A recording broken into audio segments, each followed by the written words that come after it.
Terence Crawford against Jaron Ennis, for me, is the best fight in American boxing.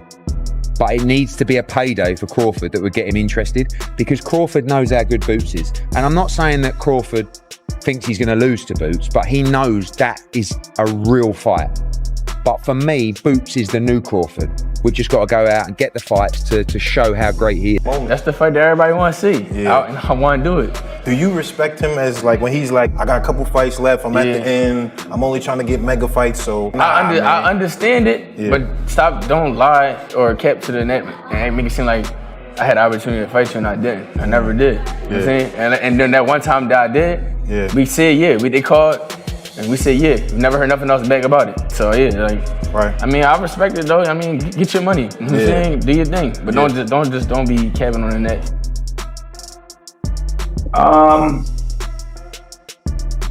That's a good fight. That's definitely up there. It's definitely up there. Probably at middleweight or something.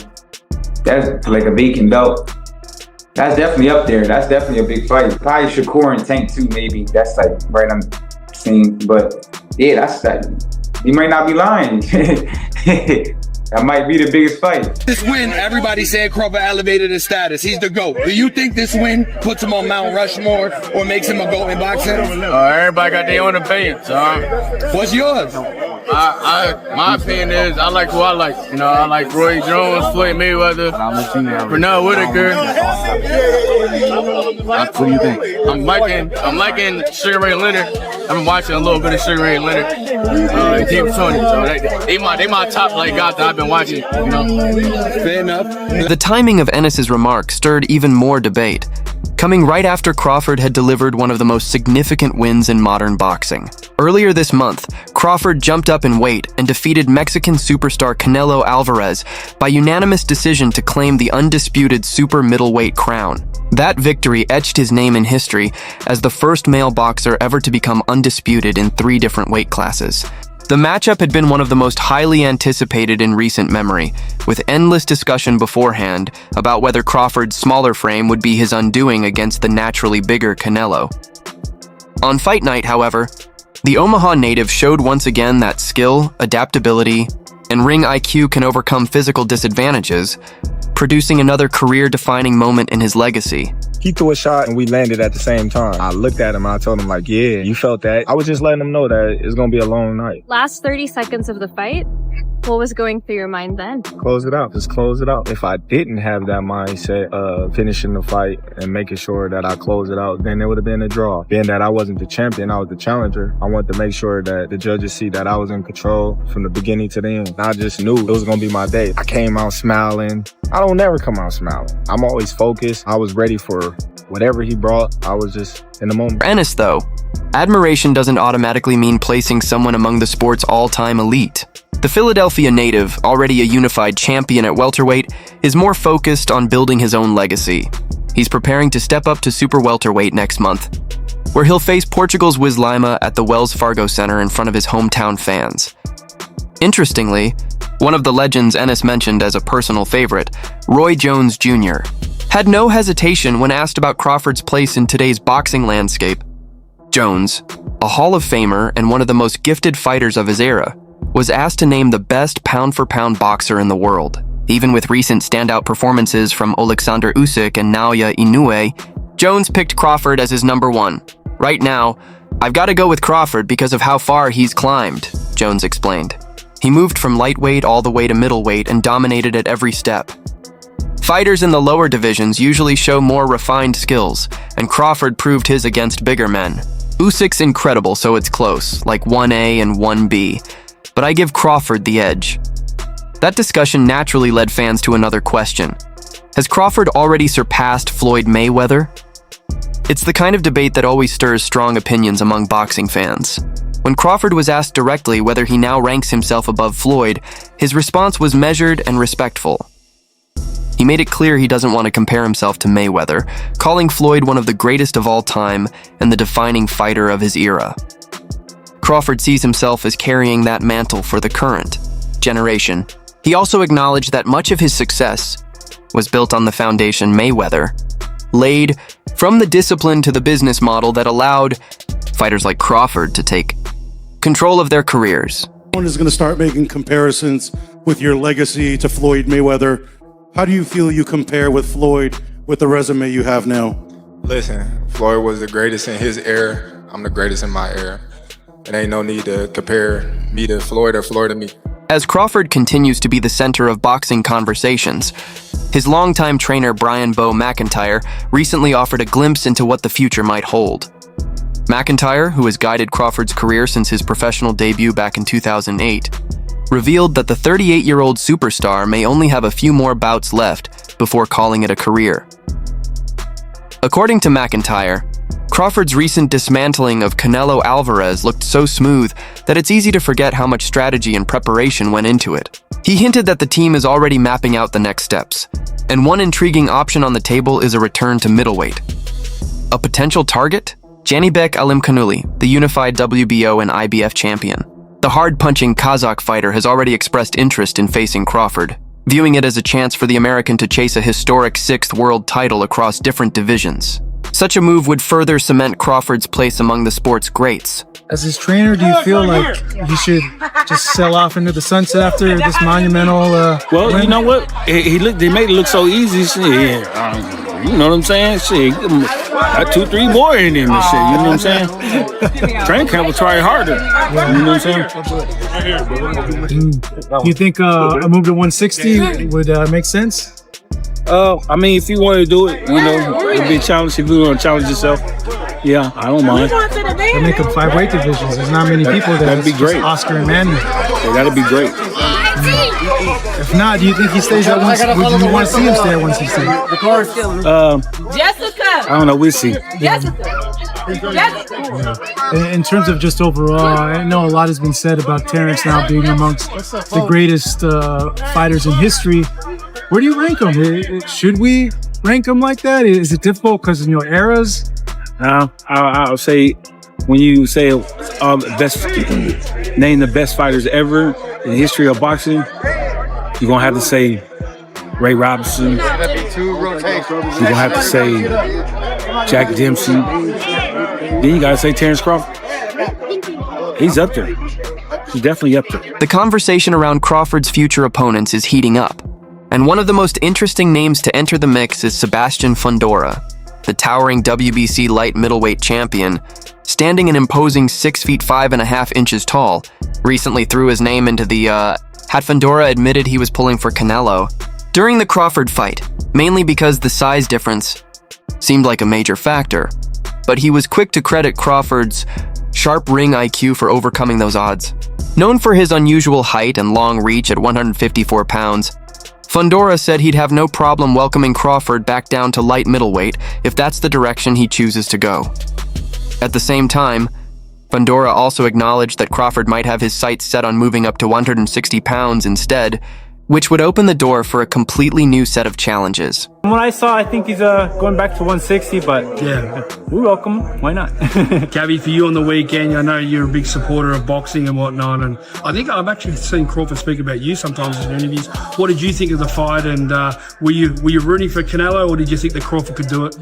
I was also rooting for Canelo, but again, to what going off Sebastian, that it was Crawford fought smart. Crawford fought smart. He knew his range in his shots, and he felt comfortable that there was times where he was fighting in the inside with Canelo, and he was getting the better shots. So I think he felt comfortable in that division, and he'll probably stay there. Maybe go down one weight class down, but who knows? Props to him. They're two icons in the legend in the sport of boxing. Well said. Do you think the rematch needs to happen?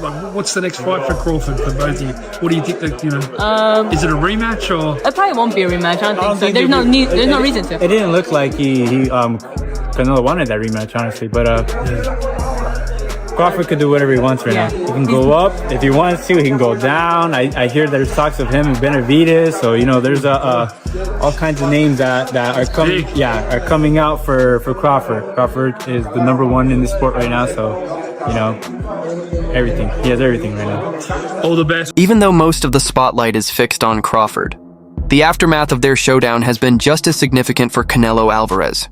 For the first time in 7 years, the Mexican star is no longer holding a world title. Crawford's victory marked only the 3rd loss of Canelo's legendary career, joining Floyd Mayweather and Dimitri Bivol as the only fighters to defeat him with an incredible 68, professional bouts already behind him. Many began to wonder if the 35-year-old might start thinking about calling it a career, especially since his recent performances have hinted that he's no longer at his absolute peak. However, retirement doesn't seem to be on his mind just yet. Canelo is set to undergo elbow surgery that will keep him sidelined until at least April next year, pushing his planned February return in Riyadh into the middle of 2026. As for who might be waiting for him when he comes back, the list of possibilities is wide open. A rematch with Crawford, a potential move up in weight to take on David Benavidez, or another major blockbuster bout. Let's start out with Canelo Alvarez. I understand you have an update. Yes, Max. Canelo Alvarez obviously coming off of that tough loss to Terence Crawford earlier this month. I'm told that he's going to have elbow surgery. He was set to return in February in Riyadh for the third fight of that deal. That fight is now going to be delayed until Q2 or Q3 of 2026. So Canelo's going to have the surgery and then he'll come back. For people who don't know, what does Q2 and Q3 mean? The second quarter of the third quarter Second of the year. or third quarter. April, May, June. So anywhere between April and January, September. February, March Q1 is off. That's Q1. So anywhere from April to September. Through September in Correct. that area. In that area, Canelo Alvarez still the face of boxing. Even after the loss, he's going to come back, and the expectation would be it would be in Riyadh. He has 2 more fights remaining on that deal with the Riyadh season. Boxing icon and promoter Oscar De La Hoya has also shared his thoughts on what lies ahead for Canelo Alvarez after the defeat. When asked whether he thinks Canelo's run at the top is over, De La Hoya dismissed the idea that the Mexican superstar is finished. He emphasized that Canelo still possesses the power and skills to take out aggressive fighters who are willing to trade punches with him. At the same time, De La Hoya acknowledged that the direction of Canelo's career now depends largely on smart matchmaking. It's not just about whether Canelo still has the ability, he clearly does, but about selecting the right opponents and creating the kind of matchups that continue to captivate fans and generate major paydays. In short, the future of Canelo's career may hinge more on strategy outside the ring than on physical decline inside it. Frustrating. Don't get me wrong. Canelo facing the right opponent that's going to stay in front of him, that's going to fight, that's going to make it a brawl, Canelo knocks him out. So I'm not saying Canelo's shot or done. No, it's far from it. It's all on the matchmaking. It's all who you put in front of him. It's all about squeezing those last dollars from the fans, Canelo. You want to squeeze the fans. What about the Mexican? Come on, take it easy on the fans. Oscar, what about the Mexican monster? Then, of course, there's the looming presence of the Mexican monster. Adding fuel to the fire, former world champion James Toney shared a fiery prediction about a potential Canelo Alvarez versus David Benavidez showdown. Never one to hold back, Toney boldly claimed that Benavidez would become the first man to stop Canelo inside the distance. In Toney's eyes, if those two ever square off, Benavidez wouldn't just beat Canelo, he'd knock him out cold. Benavidez has already moved up to light heavyweight after missing out on a super middleweight clash with Alvarez, and he was recently crowned WBC champion. His first title defense is lined up against Britain's Anthony Yarde this November in Riyadh, but he's made it clear that a future collision with Canelo is still on the table. And if it happens, Toney believes it'll be explosive and short. What's stopping from that fight, from him facing Canelo? What do you think is stopping that fight? Canelo's a little nuts. You think so? Yeah, that's all it is. He's scared that. Canelo is scared. Scared. You know, he probably he get knocked out. He get like James Toney, a lot of people have said that if Canelo keeps on waiting and waiting for Benavidez, it's actually going to become harder to beat him. Do you agree with that? It's good to Canelo should get him right now because I guess quote unquote he's not fully seasoned. But if he gets him later, Benavidez is going to roll right through him. Do you agree with that? It don't matter. He gonna roll him right now. That's what I'm trying to tell you. If he fights Canelo right now, he's gonna steamroll him. Like how Tommy Hearns did Vampiro Jueves. How Tommy Hearns did Robert Duran. Same result. I promise you.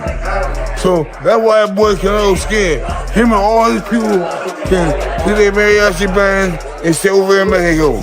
When you take a step back, the current boxing scene is defined by a clash of eras and ambitions. The spotlight is firmly on how Terence Crawford's legacy measures up against the icons of the past and the stars of today. At the same time, all eyes are on how Canelo Alvarez will bounce back from his setback, and where fast-rising talents like Jaron Ennis and David Benavidez fit into the evolving picture. For fans, this creates a web of compelling storylines. Crawford's pursuit of an unprecedented 6th weight division crown, Canelo's comeback journey after surgery, Ennis carving out his reputation at a new weight class, and Benavidez carrying the label of the man who might finally dethrone Canelo. Whichever way these paths cross, boxing is entering a thrilling chapter where history, the present, and the future are all colliding at once, and the next moves from each of these fighters could reshape the sport as we know it.